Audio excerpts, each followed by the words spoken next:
Welcome to the Healthy Compulsive Project podcast, where you can take a deep dive to explore the pitfalls and potential of the obsessive-compulsive personality, offering hope and help for perfectionists, workaholics, micromanagers, type A personality, and control freaks.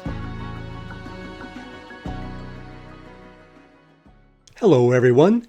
Gary Trosclair here, psychotherapist, Jungian psychoanalyst, and author of the Healthy Compulsive Project book, blog, and podcast.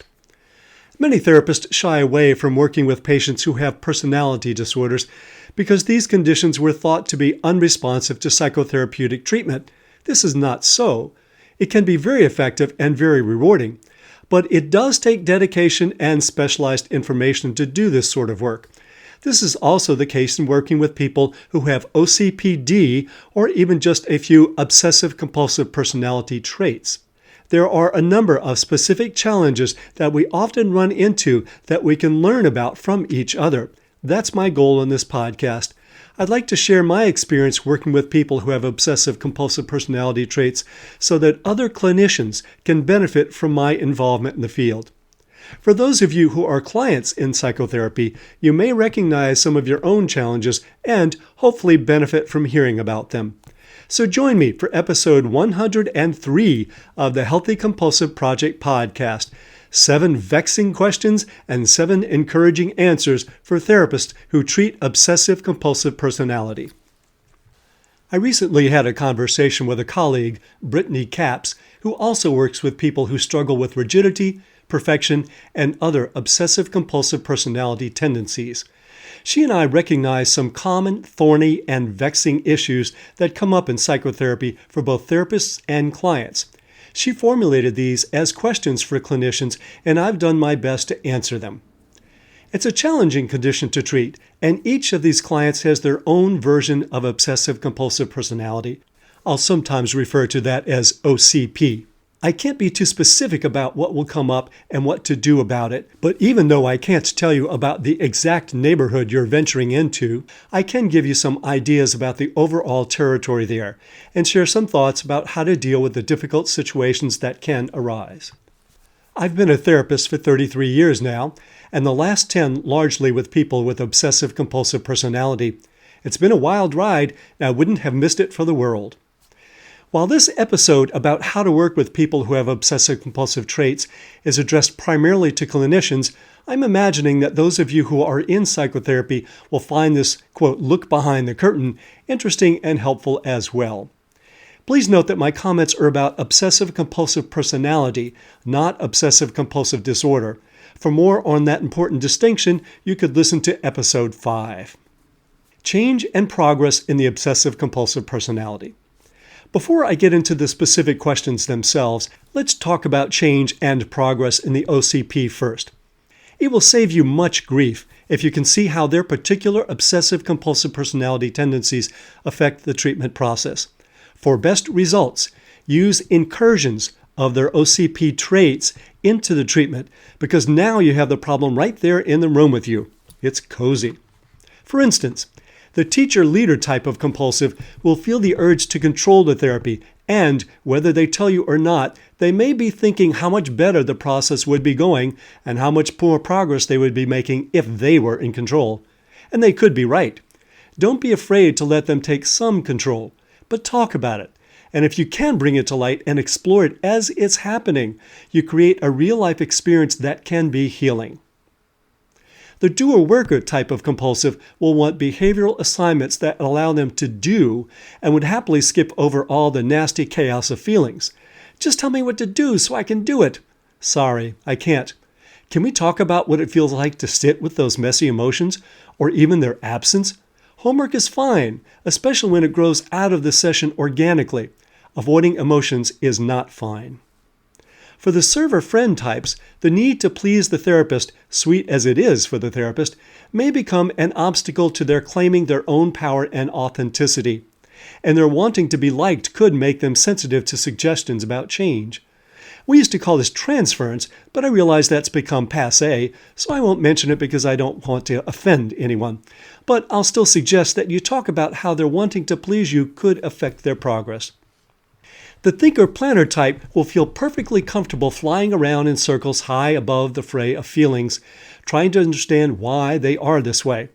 Understanding why can be good, like what purpose their obsessiveness has served, but it can't be all. They may also be reluctant to take the risk of changing behavior. This may require more direction on your part as a clinician and more focus on feeling and behavior.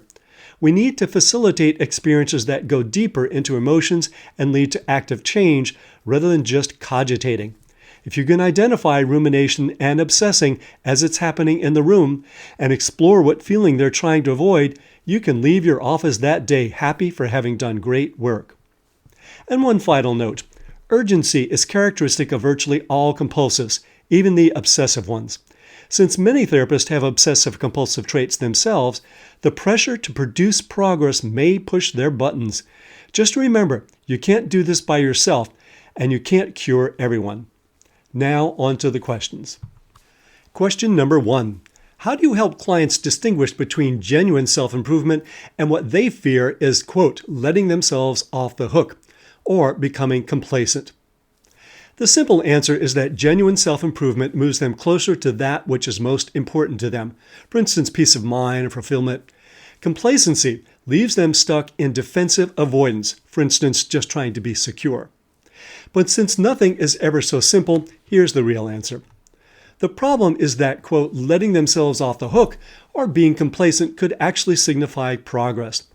A patient shows up for their session 60 seconds late and fears it means they're getting lazy. I say, no, it means you're making great progress. But I can't say that if health, peace of mind, and being less stressed and less depressed aren't goals that we have agreed on. We need to agree early in the treatment process what their goals and values are, and therefore how we would define progress. Genuine self-improvement and complacency may feel like one and the same to the clients with obsessive-compulsive personality because they automatically pathologize their progress. We may need to normalize what they've considered evil rather than allow them to continue to deny their needs and deny their shadow. If you want to get to health, you can't get there by rushing around like the cartoon version of the Tasmanian devil. Progress, such as being able to slow down, may feel uncomfortable for a while. Here's some ideas about how to get them to where they want to go. First, I would want to explore what it means to be, quote, off the hook. Do they think it would be preferable to be on the hook? I mean, like a fish? What is the hook that they want to hang on to? Do they think that's actually a good thing? The phrase originated from fishing, and it's a good image to make real and visceral how they have been living. Depending upon the patient, I might be so provocative as to say, what's wrong with being complacent? Really? Who or what part of them tells them that's so bad? Will their complacency police come after them if they are complacent? And what then? What's the feeling they don't want to have? What are they afraid of? Try to stay with the process of how they decide rather than whether it's okay to be 60 seconds late. The danger is that you get caught in their struggle over judging what's right and what's wrong. As long as we're talking about fish, teach them to fish rather than giving them a fish. And beware the false bifurcation. Can one only either be on the hook or complacent? If you can, have them name and personify the cast of characters that prolong the debate. If they can't do that, this might be a good time to introduce them to their parent, adult, and child as the three basic components of their personality. The parent wants to keep you on the hook, and the child, understandably, wants only to play after being on the hook for all these years. Ideally, the adult voice crafts a reasonable compromise which moves them closer to living their values. But my experience is that the adult is as novel to many clients as a Quaker is to a mixed martial arts event. You may need to model an adult approach and to point out times when they do let the adult take leadership. And here's a bonus suggestion for those of you who might be interested in a Jungian, mythological, or prospective approach. Inanna was a Sumerian goddess who, after being divested of her divine garments, hung on a hook in the underworld. If you look for images of her online, you'll find only glamorous ones. We forget or never knew that hanging on a hook was a vital stage in her evolution toward humility and wholeness. If you can see the hook as a necessary but transitional and temporary stage, you'd make Joseph Campbell very happy, whether you want to or not. If the patient insists that they need to hang on a hook, ask yourself, what purpose might it serve in their psychological growth? Question number 2. What do you see as the deeper psychological meaning behind the fear of being found out, even when clients are objectively making progress? It could mean that their true self would be seen and that they imagine that that would be a total disaster. What are they afraid others would see, and what's so bad about that? And do they think the therapist has found it out yet? If so, I'm still here. I think we can all understand that it's scary to reveal our true selves, even if we know it's the best thing to do. It's human to fear it, and it can be helpful to tell our clients this. Though I did once tell a client that what they felt was very human, and they asked, "Is that a good thing?" This actually opened things up a lot. We all have a shadow side which we need to hide, and instead we try to promote our persona, the mask that we want to present to the world so that we appear acceptable. What is the discrepancy between who they feel they really are and how they want to appear to the world? We often assume that others want us to be perfect, but I think most of the people we'd actually want to spend time with really prefer authenticity. Being imperfect is what proves we're human. Perfectionists often make others uncomfortable. We sense that it's only a matter of time before we come in for the same judgment that the perfectionist unleashes toward others and themselves. And I also wouldn't want to pass up the opportunity to wonder aloud if the deeper significance is that the client finds out about himself. We need to acknowledge something about progress here. Even when patients have made observable behavioral progress, they might still feel like a 13-day-old banana inside. Some obsessive-compulsive personality clients do change their behavior, but still suffer mightily with the urge to overcorrect, overwork, overplease, or overthink.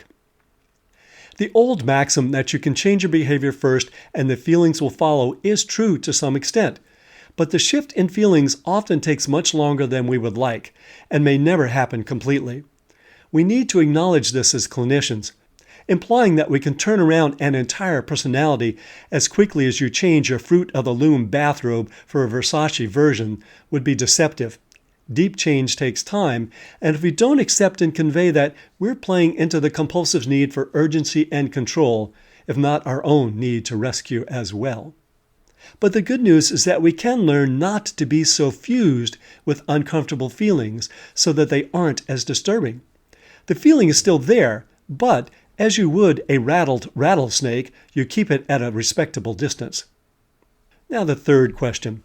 How do you work with the inner narrative that says, if I'm feeling better, I must be missing something, avoiding something, or deceiving myself? You could try investigating the content. What is it they imagine they're missing or avoiding? I realize that it may be the unknown unknowns that they're afraid of. I would ask this not because I think we can sort out what they might really be missing, but to pull back the curtain on the wizard of laws who makes them feel they're missing something and look at the process. The parent dictator superego mostly blows smoke and puts up mirrors in the obsessive-compulsive personality.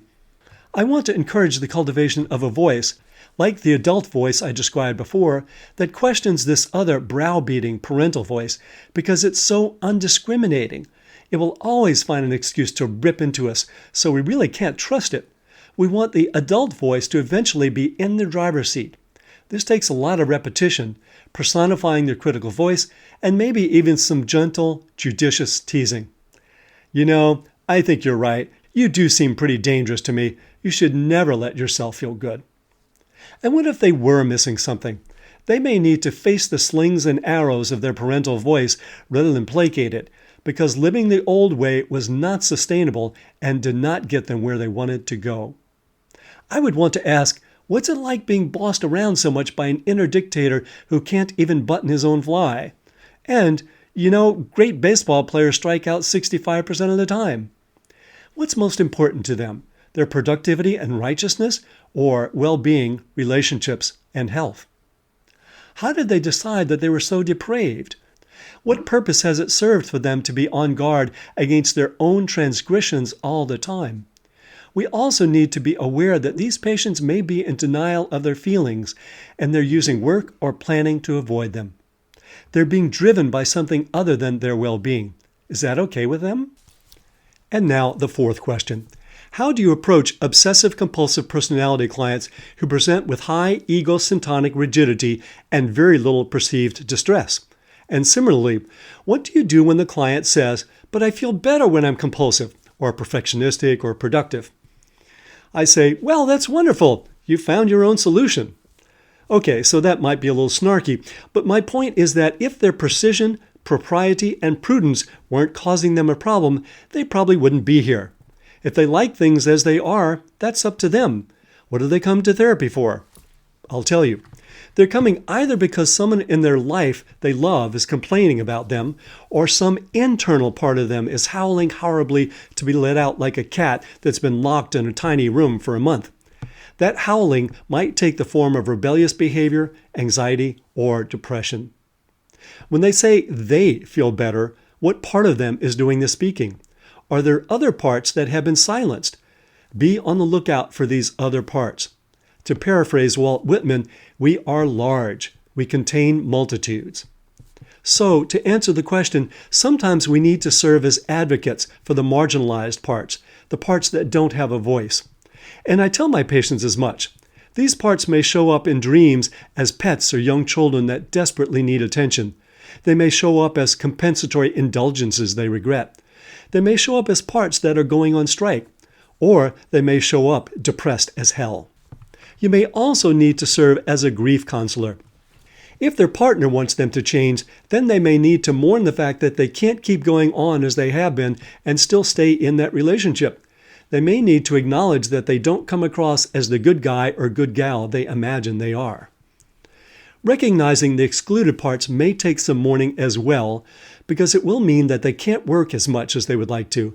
It may mean they have to slow down and take care of their body. Or it may mean they have to accept that, like any superhero, even they have limitations in what they can do. Don't let your caretaker complex convince you it's your job to find an easier solution for them. And don't take too much responsibility. They need to want change more than you. But there is hope. What they give up in overcompensatory behavior, they may gain back by re-engaging in what's truly most important to them. Helping them to make that pivot, to use the ACT term, is part of our work. Question 5.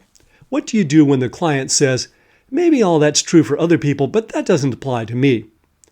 Sounds to me like we have someone in the grip of an overactive hero complex here, meaning a part of their psyche brutally demands that they accomplish superhuman tasks, as would Superman or Superwoman.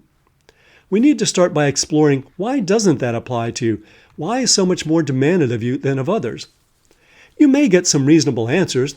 Perhaps they were privileged or gifted, and they feel they owe it to the world to make a difference. Or perhaps they were decidedly unprivileged and feel they have to work harder to prove themselves to get what they want or need.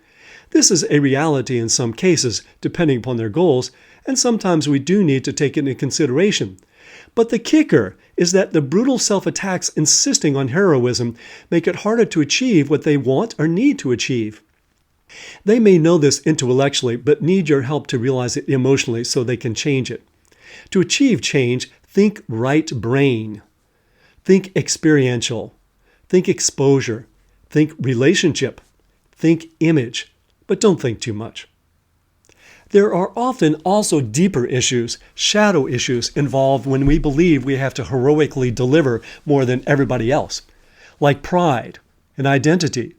We like to imagine that our calling is more glorious than chopping wood and carrying water, more glamorous than doing well the mundane task of life that sustain the larger community.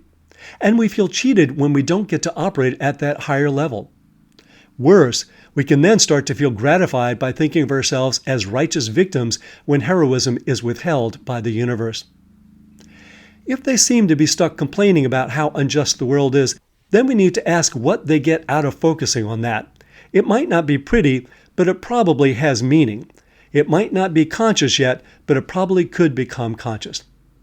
But since pointing this out can hurt, we need to balance it by empathically asking, what's it like to live that way? under the constant threat of failing unrealistic expectations. Encourage them to acknowledge and express the suffering this way of living has entailed. If they persist in saying that what is expected of them is out of their control, then it's time to ask what is within their control and what do they hope to accomplish. Having a judgmental canon constantly pointing at you is alarming, and they may be hoping that saint therapy can perform a miracle. Admittedly, these are challenging questions, and they require a good relationship to ask them, but no one ever said turning around a personality disorder would be easy. If you can, get their permission to challenge them in their first session.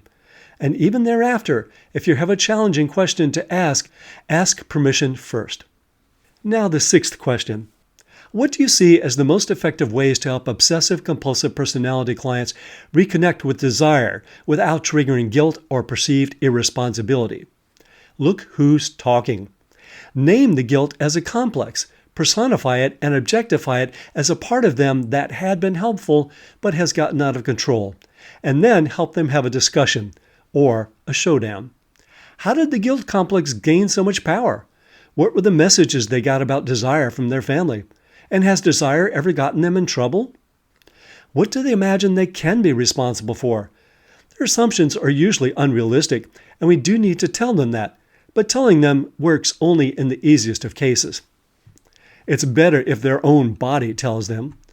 One technique that you may want to learn in order to help them is focusing. You can find the 6 steps of listening to the body at focusing.org. Many obsessive-compulsive personality patients are so used to ignoring the body and just pushing through discomfort that their capacity to hear what it has to say has completely atrophied. As therapists, we can also respect the desire inherent in healthy compulsiveness rather than give them another message that what they want to do is bad. Help them to recognize desire, whether through the relief that the body feels when they can allow imperfection to exist, or from executing something brilliantly. It doesn't matter. Cultivating desire is the goal. The signal from the gut to the brain has been choked off by years of trying to be perfect, and they need help to open it up again. I will also ask them frequently to try to distinguish between what they feel they need to do and what they feel they want to do. This distinction is fundamental in helping OCP. When we realize that much of our unhealthy compulsiveness arises out of a need to prove our worth, competence, and decency, rather than because it's actually the right thing to do as we had thought, we can see that maybe desire isn't so bad after all. It's just gotten a bad rap. Ask if they would consider a small experiment. Violate their vows never to leave dirty dishes in the sink, never throw away something that they might need 10 years from now, or never fail to plan every minute of their vacation, and see what happens. We may want to vanquish the guilt before we violate our vows so that the guilt doesn't overwhelm us, but sometimes we need to violate the vows first and realize that lightning will not strike. Uncomfortable? Yes. Disastrous? No. This may take practice with little things first, like moving on to the next question before you feel you've answered the previous one perfectly. Oh no, do I have to? Yes, dear, you can set a good example for your listeners by accepting things that are incomplete or imperfect, like that last question. Oh, all right. Question number 7. What misconceptions about OCPD treatment do you wish more clinicians understood and integrated into their work? Putting aside for a moment awareness of the distinction between OCD and OCPD and awareness of the different ways that obsessive-compulsive personality manifests, I wish that they understood that there is nothing fundamentally wrong with their patient's compulsiveness. It can be adaptive, beneficial, and fulfilling. Otherwise, it's like condemning water because you don't like ice. If no one ever felt compelled to achieve, fix, and produce, we'd still be suffering excruciating toothaches, eating far too many raspberries, and waiting endlessly for snail mail to arrive. I'd also hope that therapists can see that it's possible to enlist obsessive-compulsive traits in the service of the therapeutic work. Just as one example, compulsives love to count. Have them count the number of minutes they can save to spend on more fulfilling endeavors if they spend less time cleaning. As I point out in my book, The Healthy Compulsive, Healing Obsessive-Compulsive Personality Disorder, and Taking the Wheel of the Driven Personality. When the obsessive-compulsive personality has become disordered, it's only because the potentially adaptive energy, precision, and meticulousness that comes with the personality has been hijacked for maladaptive purposes, such as proving that they are okay rather than using those gifts to actualize their passions. They've lost track of what's really most important to them. Our role as clinicians is to help patients remember what they originally wanted to do with those gifts and find a fulfilling way to live them out, as the doctor in the following story did, thank goodness. I'll close with the story of Gillian Lynne, the famous British dancer and choreographer who choreographed Cats and Phantom of the Opera. As a child, Lynne was getting a very bad rep with all of her teachers. They said she couldn't sit still long enough to learn, and there must be something wrong with her. Her mother took her to see a specialist for a diagnosis. After speaking with them for a while, the doctor asked the young girl if she would mind him stepping outside with her mother just for a moment. He turned the radio on to a music station and walked just outside the door with her mother. Through the window in the door, they could see her dancing around with joy and abandon. The doctor recognized something profoundly important and told her mother, "Your daughter doesn't have anything wrong with her. She's a dancer. Take her to a dance school." What wild and wonderful things do our clients need us to recognize in their potential of their compulsiveness? You can find transcripts of this podcast with links to research sources and lots more at the Healthy Compulsive blog, www.thehealthycompulsive.com. If you'd like to subscribe to the Healthy Compulsive podcast, hit that subscribe button.